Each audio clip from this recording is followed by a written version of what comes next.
Alrighty. Are we live?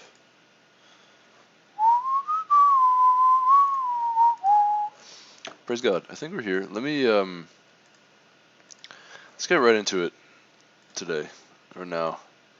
I'm really tired. My head hurts, face hurts, everything hurts. Everything aches, everything hurts. Let's just jump into it. I don't Serialization is converting a data structure or object into a sequence of bits so that it can be stored in a file or memory buffer or transmitted across a network connection link to be reconstructed later in the same or another computer environment. Design an algorithm to deserialize or deserialize a binary search tree.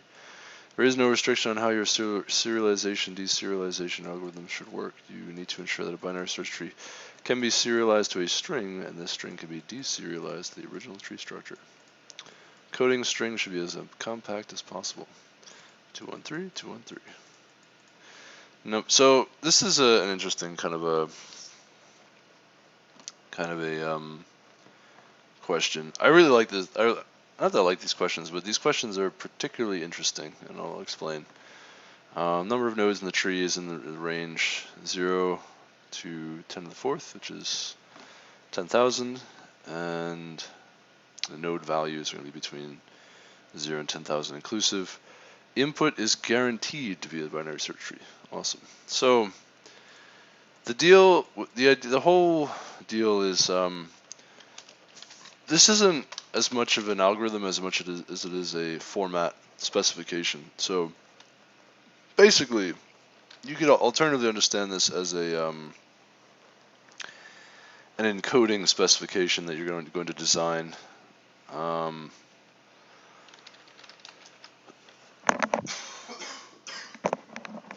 Excuse me, because I am definitely sick, and I am definitely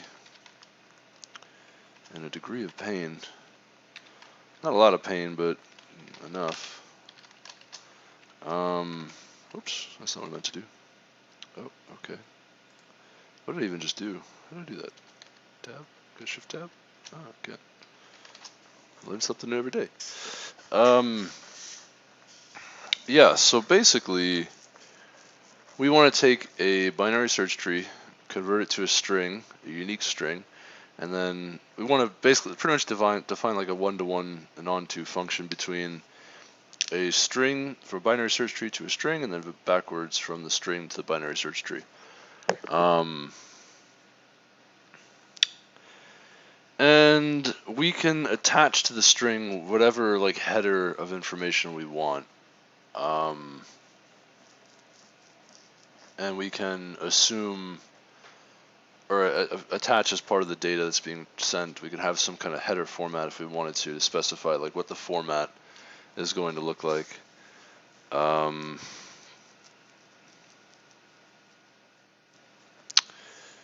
Well, I mean, so that means that we can include metadata about our tree if we needed it, if we wanted it. How big is the header, and then everything after the header is sort of the data to be processed, and then metadata about how to process that data. That's like something you would typically include in a message that you send over a network. You probably would define like a format and some metadata, and the thing that you're retrieving would give you parameter. You would know where to find how to process that first chunk of data, which would then inform how to process the rest of the data. It's a very useful kind of way of doing things. Part of that also is like there's sort of this like, you already know, both machines already know what predefined format you're going to use. So you don't necessarily need to make it too crazy, that sort of extra information, that quote unquote header. Question that I have here is, I'm wondering if I should encode this as like an in-order traversal, and then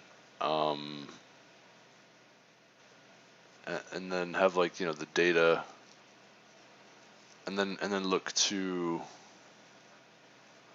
decode it from an in-order traversal string to the actual tree. technically you can go from, I think you need more than just the in-order traversal though.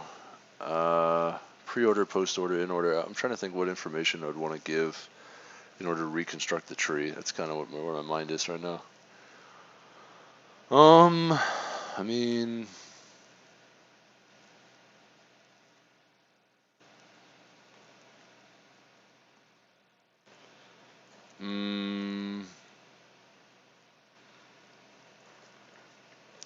you could give like the tree size information and do a pre-order traversal.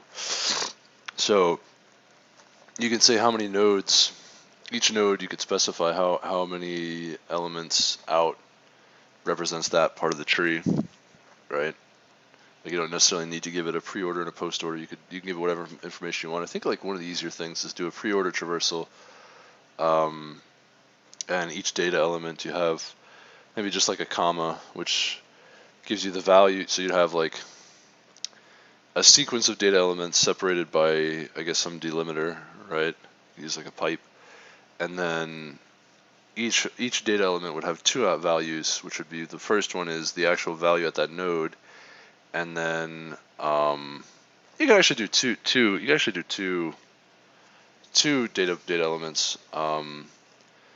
The left subtree size and then the right subtree size. So then you know how far out to go to grab those elements and build those subtrees. Yeah, you could do something like that. That's pretty interesting. That's an interesting way of doing it. Yeah, let's try to encode. So encode by creating a string by a pre-order traversal.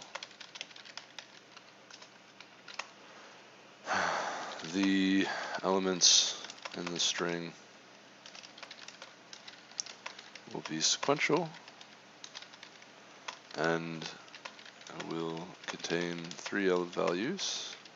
First is the node value. The second is the number of nodes in the left subtree, and the third will be the number of nodes in the right subtree. With this, I wonder, I probably should use like full sentences, periods and capitalizations and all that. I think that's better. I think it's better to write your comments like that in English. It's just, I think it's easier to read and understand. It's more consistent. Probably better to do it that way. There's a temptation to not use full sentences, but it's probably just a better habit to do that. So that's going to be the format. And then we should be able to easily deserialize from there. Build a hash map of the tree size for each node. So we'll do auto tree depth, tree size rather, and we're going to do the following, or we'll just call it recurse, or I don't know, we could just call it, yeah, let's say determine size. We're going to say node, tree node pointer, or yeah, to an int, and we're going to say tree size, and then we can say, oops, include unordered map, and determining our size, we're going to want to include everything here, or, excuse me, auto F, we want, excuse me, how are we doing? Okay, tree size, root node, auto F. Excuse me. And we're gonna say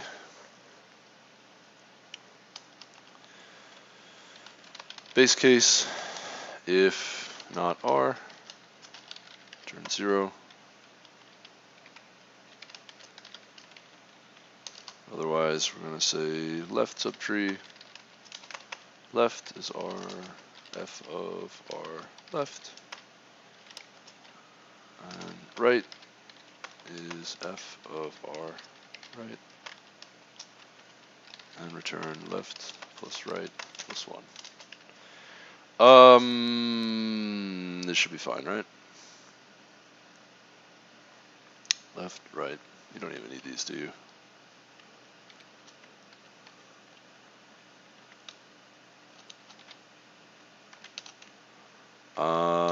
Oh, no, we do. Take that back.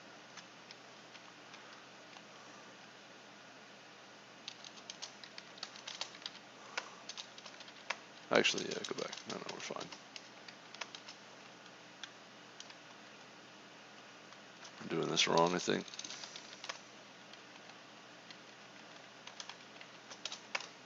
Okay.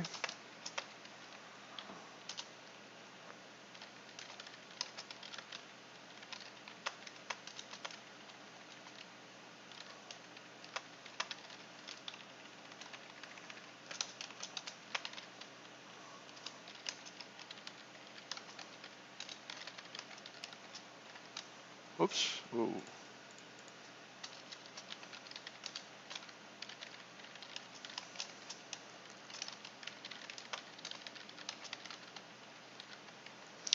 All right. We do want to perform this. So this is going to be in order. This is going to be a yeah, something of an. Actually, it's like a post-order traversal.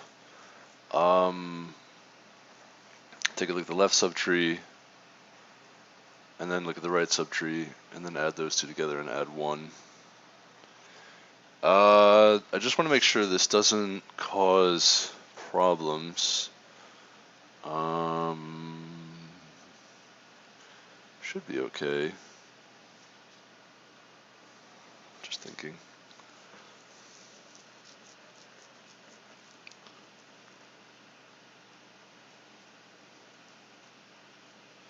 Yeah, I think this is fine. Part of me is wondering whether or not this is going to be, whether or not you run into problems, but I think this is okay. Yeah. So anyway, so we want to for each node we want to get the size, right? And have that put that into a map, so we can use that later. And then to serialize, serialize. Oh, okay. Curse.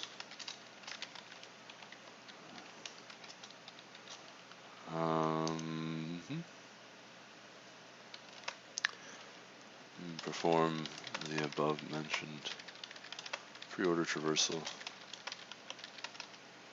to build resulting string.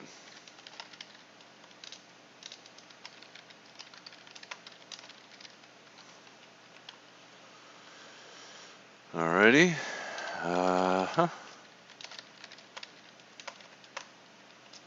Use a string stream here too.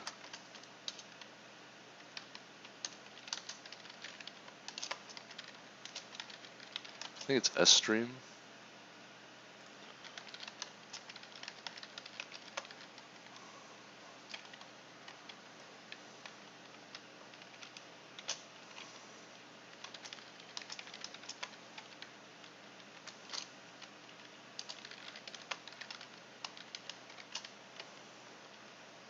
Now what we're going to do is base case not R, return, don't do anything. If the, so what we want to do is first encode the head.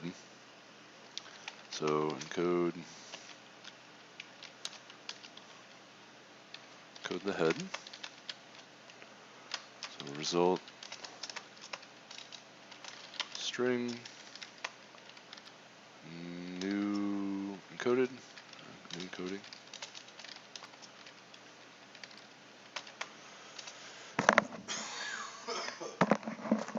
Excuse me. We're gonna delimit. Yeah, we're gonna say we're gonna use the pipes as delimiters. Yeah, do it that way.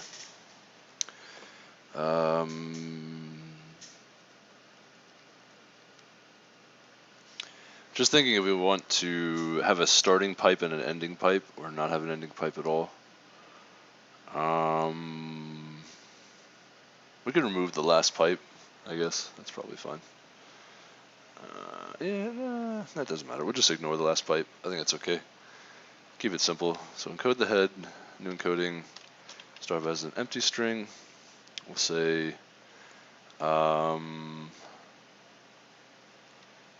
we want the value of the head. So our val is a string. I think you can do this. Well,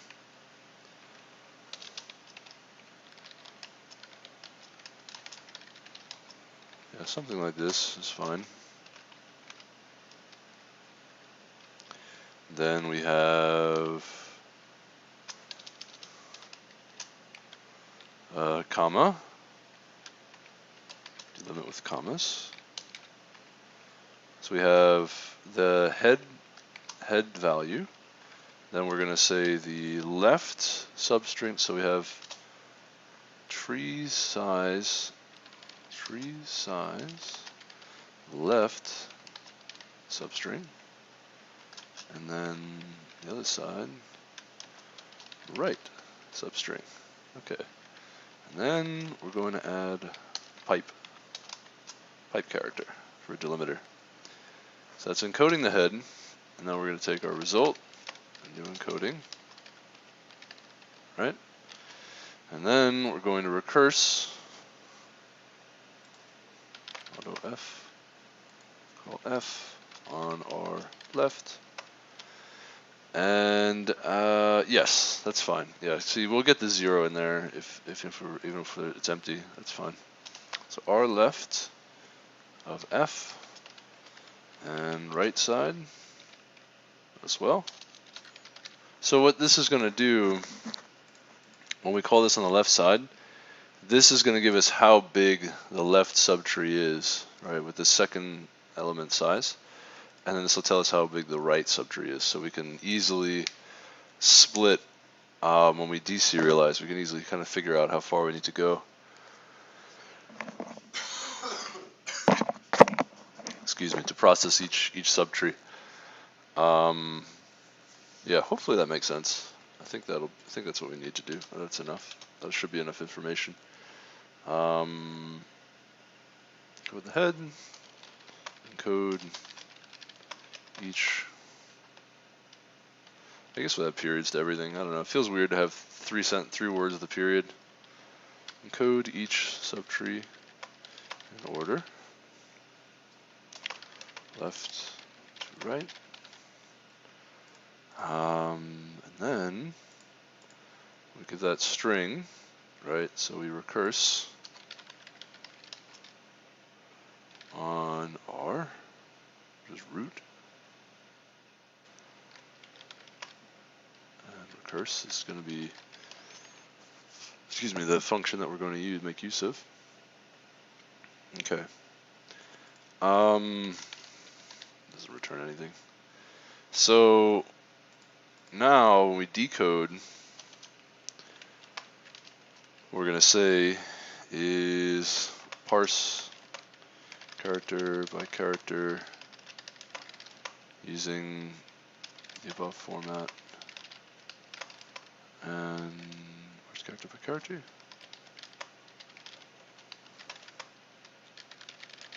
Delimiters. Yeah, I'm gonna go character by character. I guess it's fine.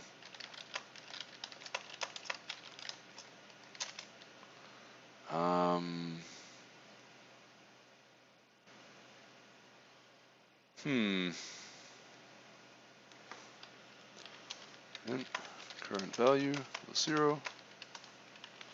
Say if C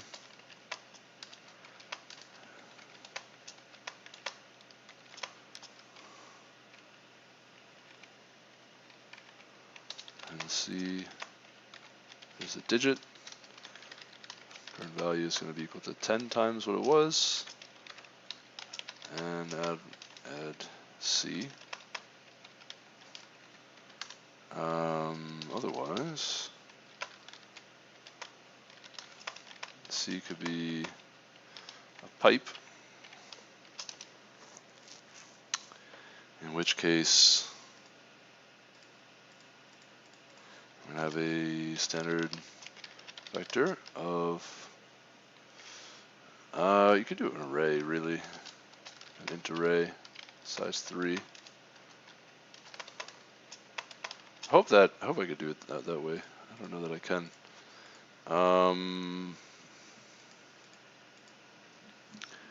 And we're going to have a, you know what we should do? We should actually do make a vector. Let's do it that way.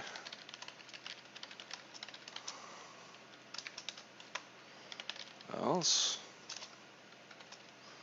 3, 0. Vector of vectors. I'm going to say nodes.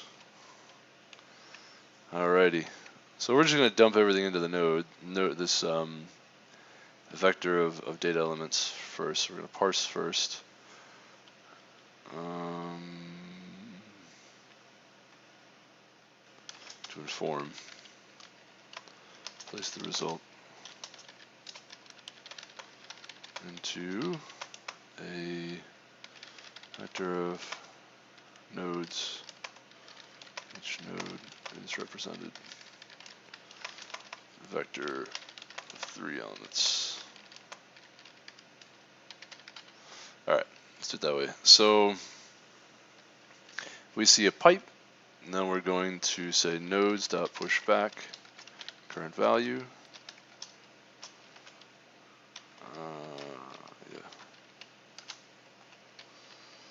And we're going to say current value equals 0. Else if C is these guys, excuse me, pushback current value 0. And the difference is if we see a pipe, that means we're going to actually, oh, not nodes, vals. I say nodes dot pushback vals, and set vals dot clear. I think that's, can we do clear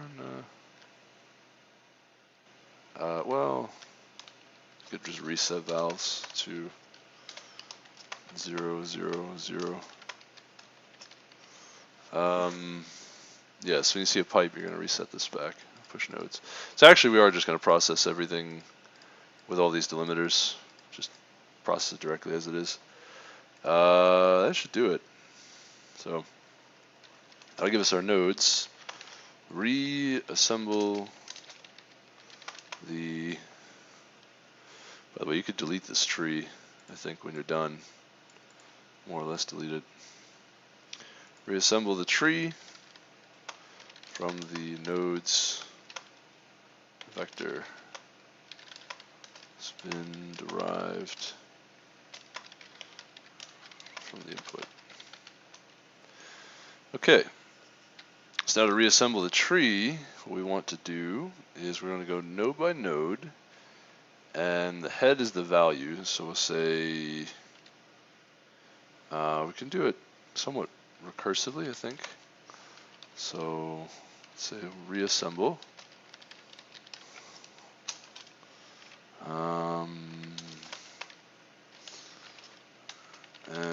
to say,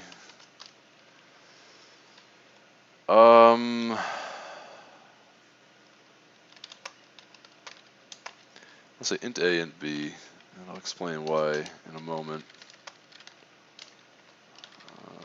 We also want to do this recursively. And return a tree node in each case. Reassemble 0 to nodes.size -1 and reassemble.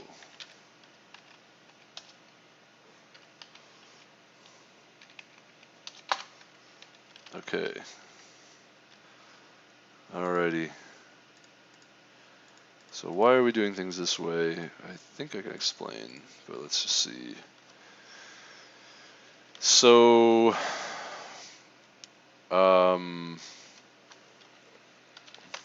base case, we say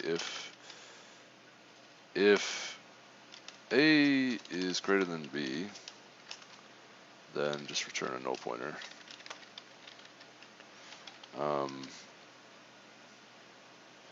A is equal to B, then we're going to create a new node.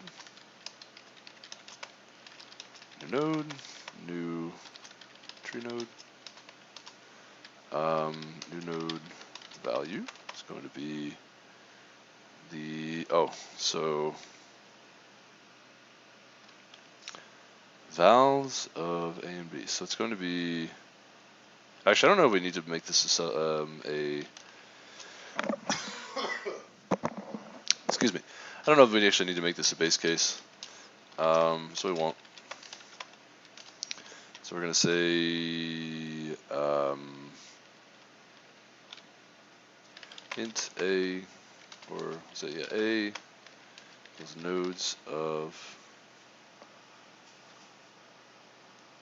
A, B, nodes of, let's do it this way.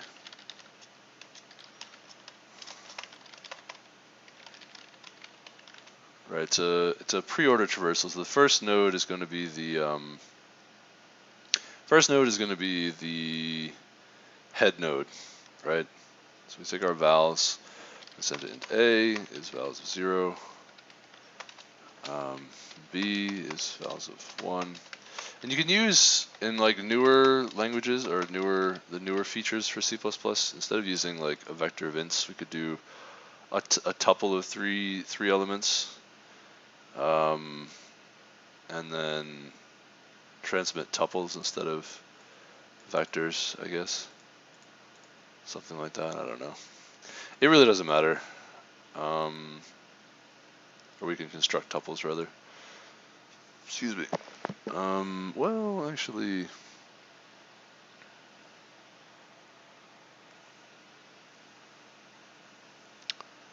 we don't, you can use tuples and then you can use destructuring. That's what I want to say. So you can have this tuple, and then actually, yeah. No, you could. This could be an vector, and then what you push back. This could be tuples. You convert the vector to tuples. It really doesn't matter. I think it's fine. Just use vectors. Whatever. No big deal. Anyway, nodes of A0, ABC. Now we want to do what? We want to say new node. It's going to be new tree node. So the new node value is going to be A. The left subtree amount is B, and the right subtree amount is C. So we want to call F to get our left subtree.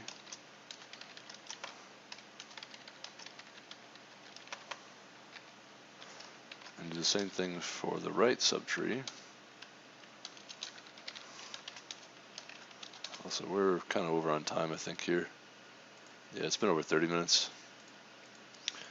And we're going to say new node left equals left new node right equals right, and return new node. I think it's that simple to reassemble, like super straightforward. Excuse me. The idea is the left side is going to be we might need to handle another base case. I gotta think about it. So the left side is going to be a plus 1 to a plus b. It's going to be inclusive, right? Yeah, because the pre-order we take the first element, and then now we add, we take the first element, and now we want to operate on that section that's defined by there's that left subtree section, which is going to be that left subtree section. It ends at B, inclusive, right? Well, no. So B is the number of nodes in the left subtree. So whatever this x, it's got to be x is the number of x is the index that we want to go to, right? This is x is the index. That index minus a plus 1, right? Because we're not going to have a, the index at a. That's got to be equal to b. Okay, that's a little confusing. So x is then b plus a plus 1, actually. A little confusing. That'll give us, if the left subtree is 3 elements and the right subtree is 3 elements, that means we have 7 elements total. That first index is going to be used for the head, so we just add 1 to the left subtree's beginning point. But then to give 3 elements, so including that head, the other 3 elements, you're going to have, or alternatively, it's a plus b plus 1 minus a plus 1. That index is, how do I explain? How do I say that? That index is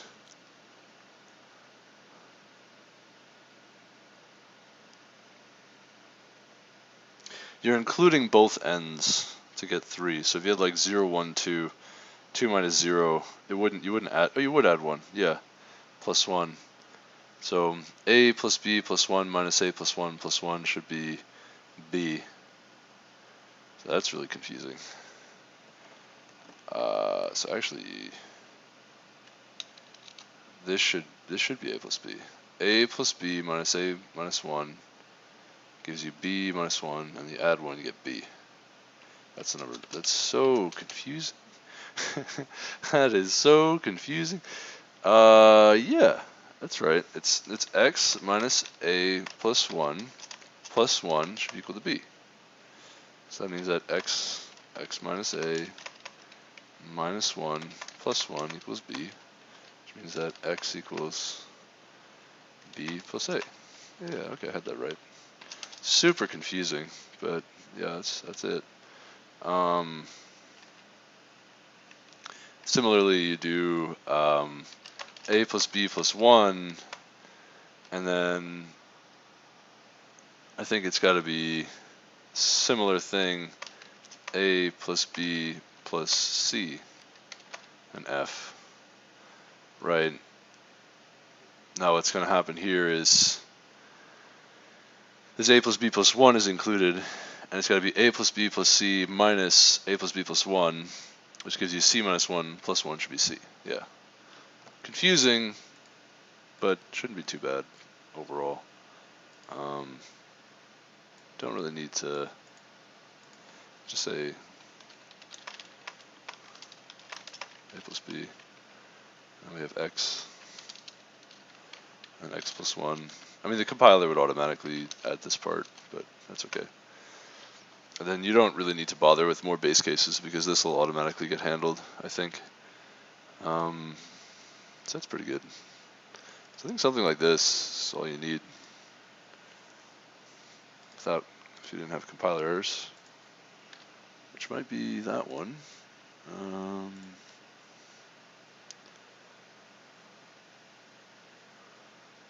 That one too.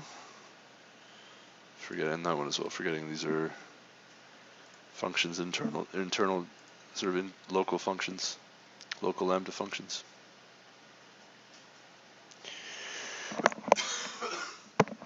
Excuse me. Oh, I made a mistake. It should be XYZ, not ABC.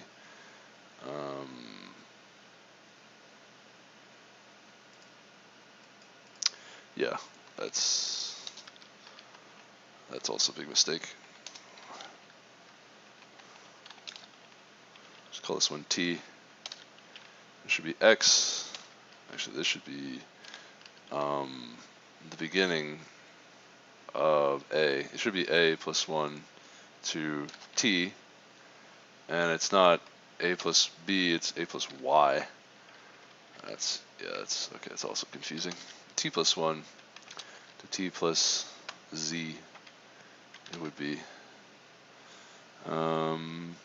Yeah, starting off at A. And we actually don't need this B, but it kind of matters. Actually, no, we do. We do need the B, to know where we stop. Right, we do need that. Okay, hopefully I got that right now. A lot of variables involved. Okay, it's wrong. So it's wrong. That's not ideal. All right. What do we get from this?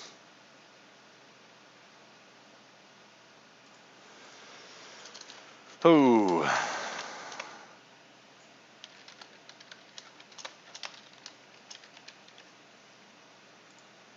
I'm gonna sneeze again.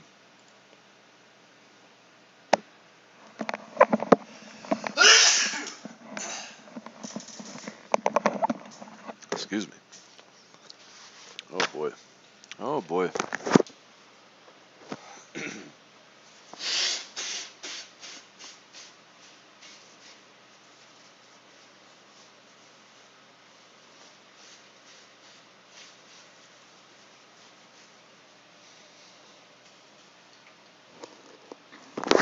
Oh wow. Now my humidifier is working. There we go. We're at 69% humidity. I was at the humidity was down below like 50% for a while, even lower than that for even longer. And the problem, I think, is I got sick because your system has mucus when it's supposed to be wet. Your nose and your throat and all of that, the olfactory system, it's supposed to be wet, so you have mucus. So when things try to get in through your nose or your mouth, pathogens and infectious agents, it's supposed to get trapped in the mucus, and then your body deals with it. Either you, what do you call it, blow your nose and get it out, as I just saw, or you swallow it, right? Swallow the mucus in your throat and your nose, and it gets digested. Your body does one of those two things. However, if the air is extremely dry and the mucus is dry, things don't really get trapped and moved. They just kind of get onto your system and they start growing, the bacteria and whatnot.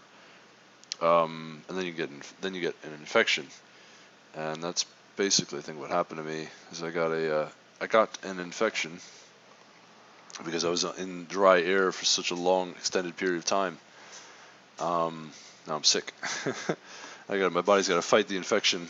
Part of the treatment is to get the air humid again here, so that way my system can be wet. That way it can get mucus again. I gotta get my mucus back.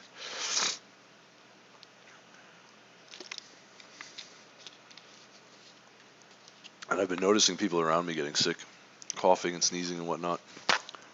So other people are having the same effect, because I think it's the whole, well, I don't want to say that. We'll just say been noticing other people getting sick too. I think it's the dry air, the season. Anyway, all right. So we get this 2, 1, 1, 1, 0, 0, 3, 0, 0, which is correct. Right, 2 left subtree is 1, right subtree is 3.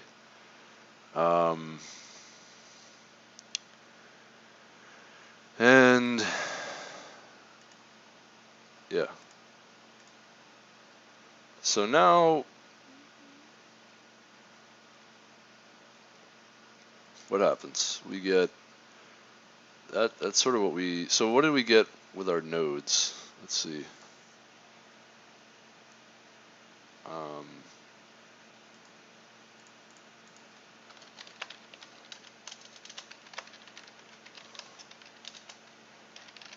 um,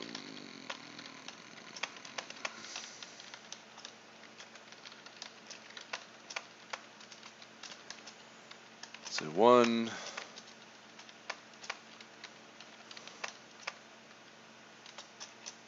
2,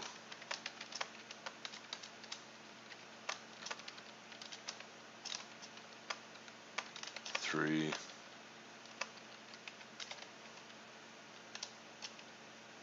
and probably just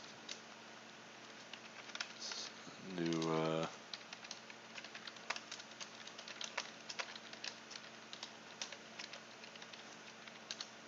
that's probably it actually.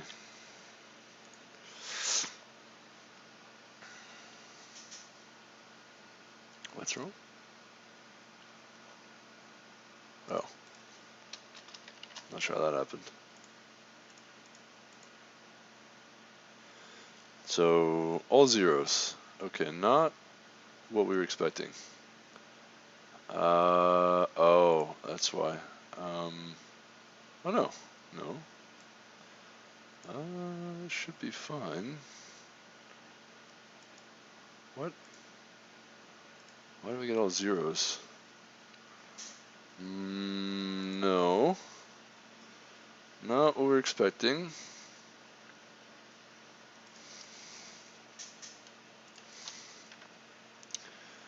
Definitely not what we were expecting.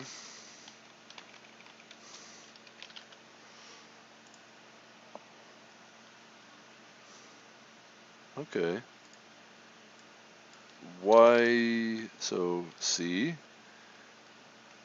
data, character.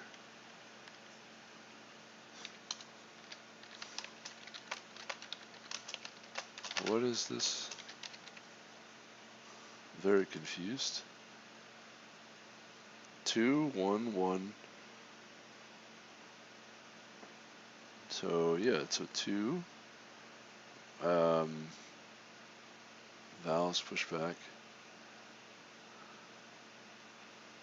1, 1.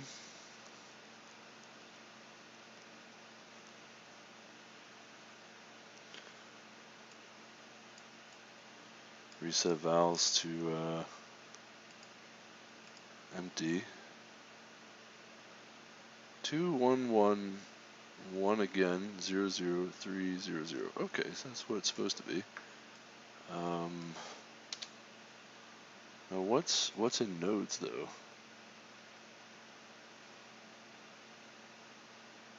I'm very confused now.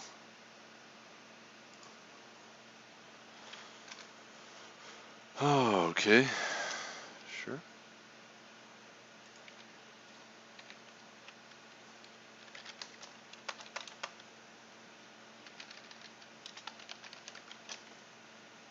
What does this give us?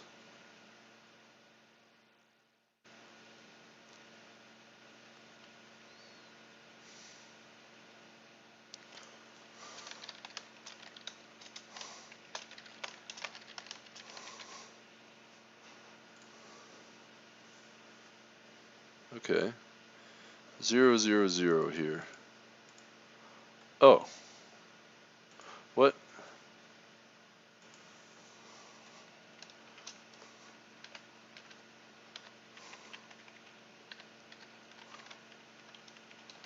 What is going on? What? Excuse me? That's confusing.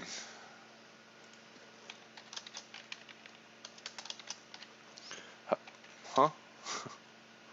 What is going on? How do we get... Oh! Oh. Okay. Got it. That's my mistake. I didn't even... That makes a lot more sense.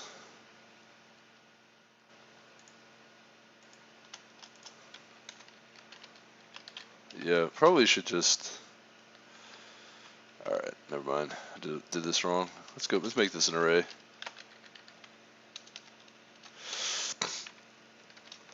I did this wrong, man. I did this wrong.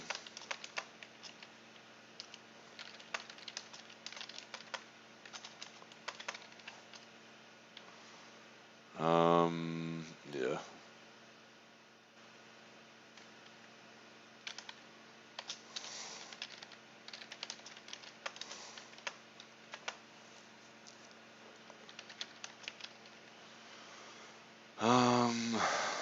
Okay.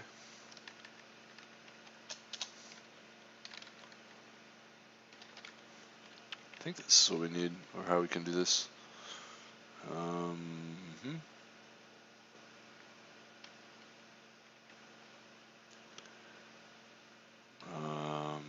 Current value gets set to 0.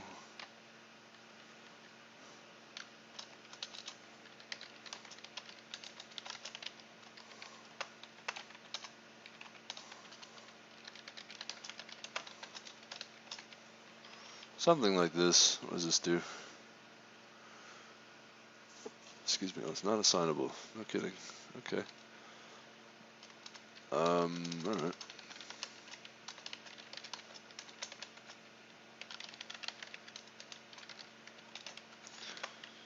I get this feeling I won't be able to do this.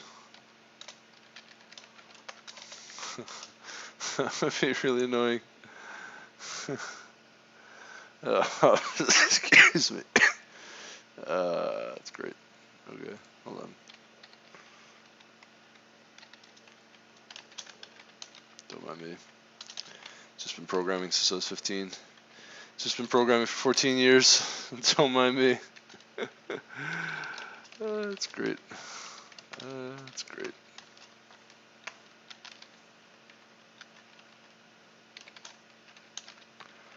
Don't mind me. Just been programming for 15 years. La di da da da. Could write a loop to assign these to 0, but why do that?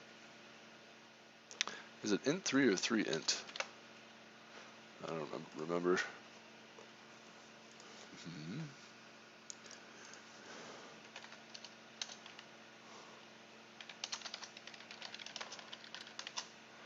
Also appreciate that we're approaching an hour. We're approaching 50 minutes. Cannot bind. Okay. Nice.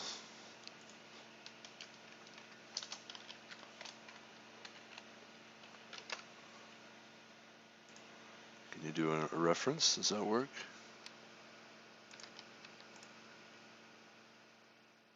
Oh, that works perfectly. Oh, it's fine. Yeah, I had the wrong, did some questionable things there, I guess. You could have used a regular array, I think, but you would have needed to, you had to come up with a better way to fill it back to 0, which is kind of annoying. You could also use a standard vector, size 3, and do the same thing instead of an array, but we use an array this time. So this one I think you can destructure. I think, I don't know, I'm not sure. So I guess we go for it. No, I think it's it. There really isn't much to this. I mean, that was kind of a lot for something that really should be pretty simple. It did take me a lot longer than I was expecting. was kind of thinking this would take me like 15 minutes, but as it turns out, I had some things I had to get more familiar with, I guess. Let's try some test cases. Let's try some random stuff.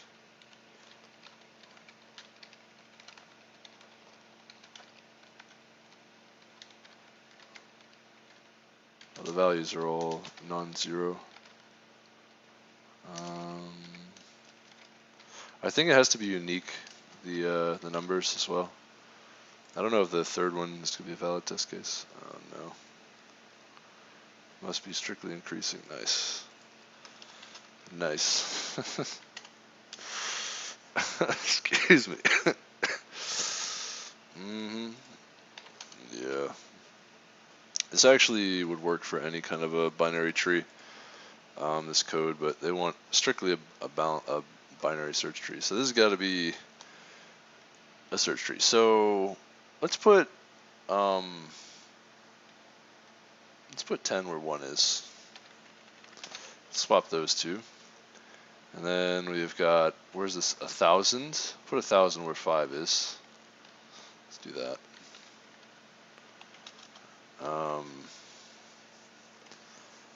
Oh, okay. That's not, this is the wrong 5, I guess. Let's make this an 8. Yeah, so that should be where 1,000 is. Take that 1,000, turn that into an 8.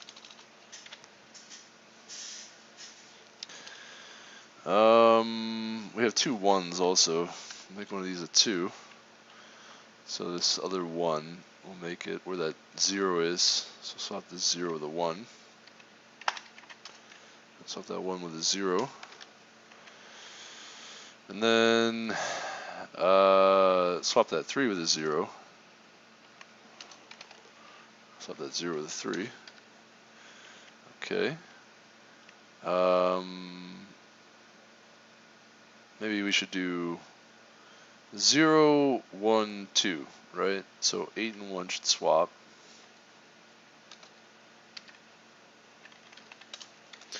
And then 2 and 8 should swap. And 5 and 8 should swap. No, 10 and 5 and 8. So, well, there's this 200, 150. I think. Okay.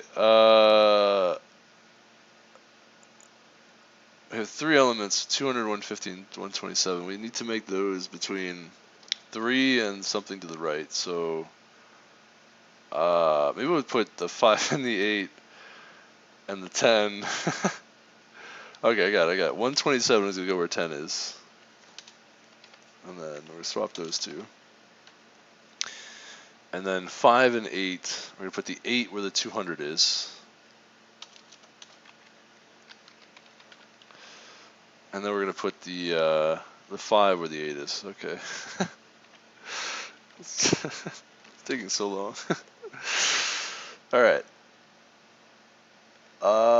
No. That's not what we wanted.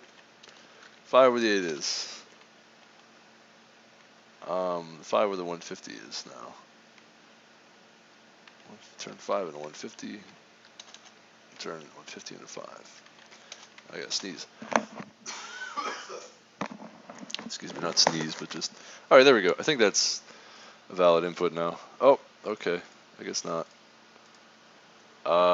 0, 1, 2, 3, 5, 8, 10, 127. Oh, that's wrong. 250 and 150 swap.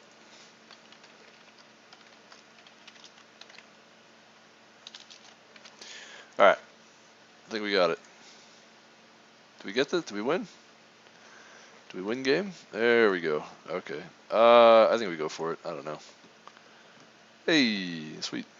Okay, that took a while. That took forever. There's probably a much more efficient way to do that, by the way. But we're gonna just go with that because that took a while. That took us almost an hour. That's approaching an hour for something that really shouldn't be that hard. Like that should be pretty simple. That's like a really straightforward thing. Serialize and deserialize. This is the same thing, by the way. This is the same answer to the deserialize. So I guess we got 2 for 1 here. n-array tree is the same thing. Instead of you would parse this and compile this in the same way. So the determine size, you would loop over every subchild, rather than just the left and the right children, and also to get the size. And you would also you write a loop here to go over every child to encode, and then your D, what do they call that? So you actually get 3 for 1. You're deserializing here. Actually, this could be the same routine. Your array would be probably a vector that's empty, and you would push back on the array each time, and then you just set this to an empty array. Empty the array. Excuse me here, and then reassembling is similar. You can kind of this what do they call that? These equations. It's just addition between each child. So each child you would call that exists, every subtree you would call the this recursion, and you just change the bounds appropriately for each one. And that's it. And again, it would be a vector instead of an array. Super straightforward, super simple, really neat. So I think this exact code works also for a regular binary tree, and then the n-array tree you can get, as I said, you go through all the children rather than just the left and the right child. It's like the same thing. So neat. All right, got there, 3 for 1, not bad. Maybe that's why that could justify it taking an hour, right? It's more like 20 minutes each if we do all 3 of them right in one shot. Alrighty, so let me go. Maybe I'll save this actually for later. Let's do that. I'm gonna get going here. Save that in the old archive, so that way when I come back to those hard problems, I can just modify this code, which may or may not be there when I come back to it. All those days later, right? That could be months from now. That could be a year from now that I look at this again, potentially. So give me one moment while I save that. Yeah. I probably would have it like not memorized, but I could probably code it up again when the time comes. But I think it's a lot easier to just copy paste the code and just modify the parts that I need to modify. Coding it again, I think, would take a while. It'd be kind of a nuisance. So yeah, thanks for watching. That was a fun one. I will talk to you all soon. If you like this kind of stuff, don't forget to like and subscribe. Have a good rest of your day. Take care.